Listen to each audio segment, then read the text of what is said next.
So let's start with a full disclosure. I enjoy betting. However, I am too frugal to ever risk more than maybe $20. Now, recently I've had a lot of fun wagering on World Cup soccer games. And I've admitted in previous columns to betting on political races. To me, calculating the odds and analyzing predictions is a game. It's an inexpensive form of entertainment. How inexpensive? I typically limit my bets to $1 at a time. I put in $20 total, and the last $20 I think lasted me 4 or 5 years on political betting. Now, you might think then that I'd be a fan of online betting venues like the prediction platform Polymarket, which I'm not. Many of you may know that Polymarket is illegal in the United States. Now, Polymarket users can wager on almost anything from obscure sports or entertainment records to what a politician might say from one to another, whether extraterrestrial beings exist. So some of the bets can be really ridiculous, but the money bet is real. Someone bet $200 million on whether Ukrainian President Volodymyr Zelensky would wear a suit to his next meeting.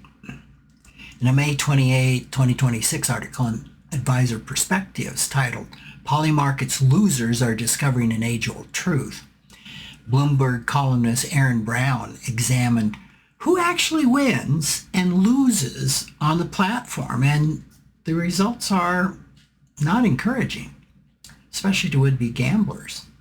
The top 1% of Polymarket accounts have captured roughly 75% of all the gains, while most traders since 2022 are underwater.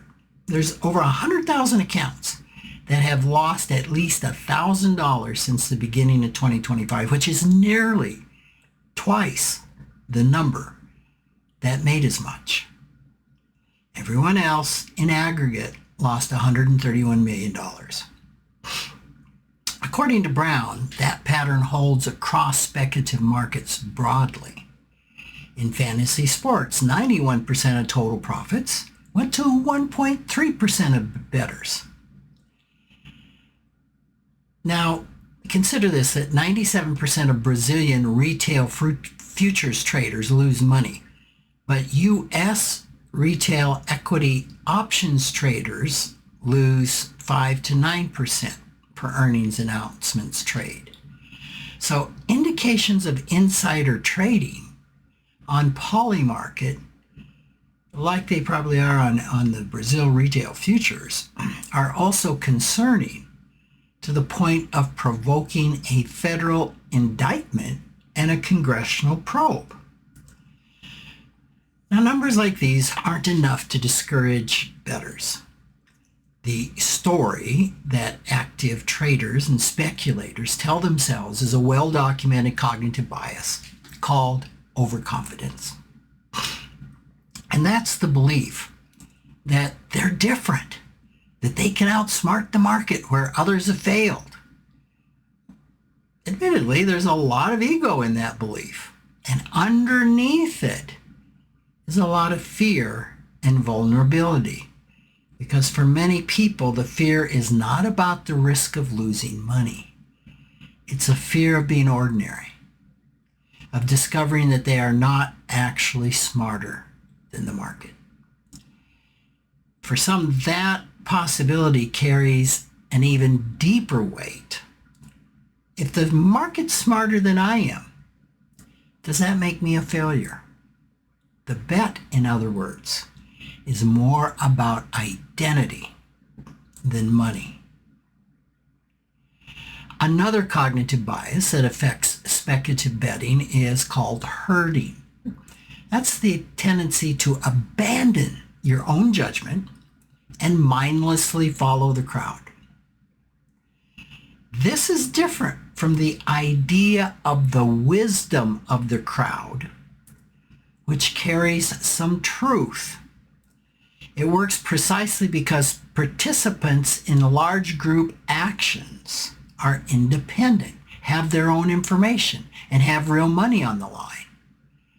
When those conditions hold, aggregated judgments tend to price outcomes more accurately than any single confident mind.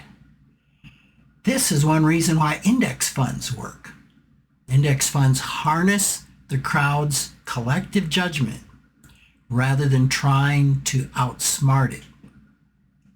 And they tend to outperform the cumulative bets of active traders in the stock market trying to beat it.